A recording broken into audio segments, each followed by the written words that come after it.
कधीकधी आयुष्य शांतपणे चालत असतं, पण त्या शांततेखाली उलगडत असते एक अशी गोष्ट जी तुमचं सगळं विश्व उद्ध्वस्त करू शकते.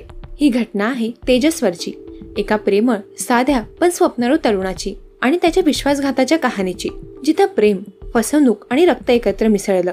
तेजस्वर एक मध्यमवर्गीय कुटुंबातला तरुण. घर, नोकरी आणि कुटुंब हाच त्याचा दिनक्रम. आयुष्यात स्थिरतेचा शोध घेत असताना त्याने लग्नाचा निर्णय घेतला. लग्न ठरलं ऐश्वर्या नावाच्या मुलीशी, जी कुर्नूल येथून होती. दोघं लग्नाच्या तयारीत गुंतले, पण लग्नाच्या फक्त 5 दिवस आधी ऐश्वर्या अचानक बेपत्ता झाली. कुणी म्हणालं ती पळून गेली, कुणी तिच्या आईचा दबाव सांगितला.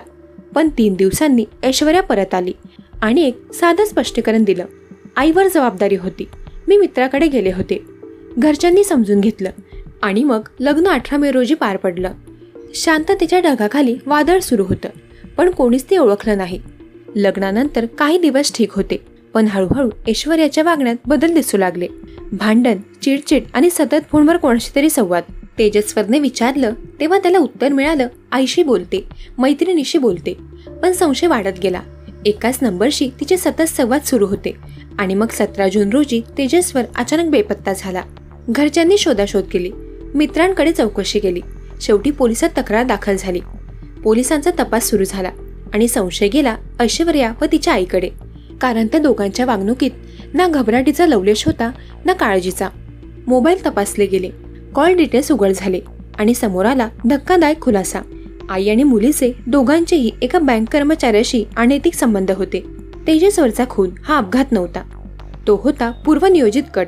हत्येची सुपारी दिली गेली होती त्या बँक कर्मचाऱ्याला, कारण तेजस्वर त्या नात्याच्या आड येत होता आणि त्याच्या नावावर होती संपत्ती. पोलीस चौकशीत ऐश्वर्या आणि तिच्या आईने गुन्ह्याची कबुली दिली. त्यांना वाटलं तेजस्वर नसेल तर त्यांच्या वाटा मोकळ्या होतील. मात्र एक निष्पाप जीव एका विश्वासाच्या मोबदल्यात मारला गेला. तेजस्वरच्या मृत्यूने त्याच्या कुटुंबावर आभाळ कोसळलं.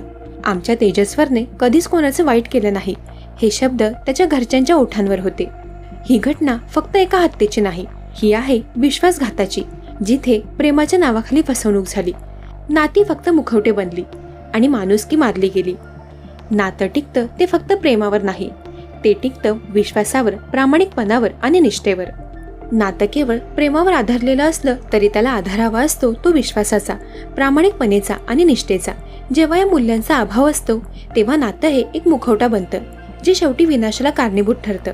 खोटं प्रेम, स्वार्थ आणि अनैतिक संबंध हे केवळ एखाद्याचं आयुष्य संपत नाहीत, तर माणुसकीवरचा विश्वासही मारून टाकतात.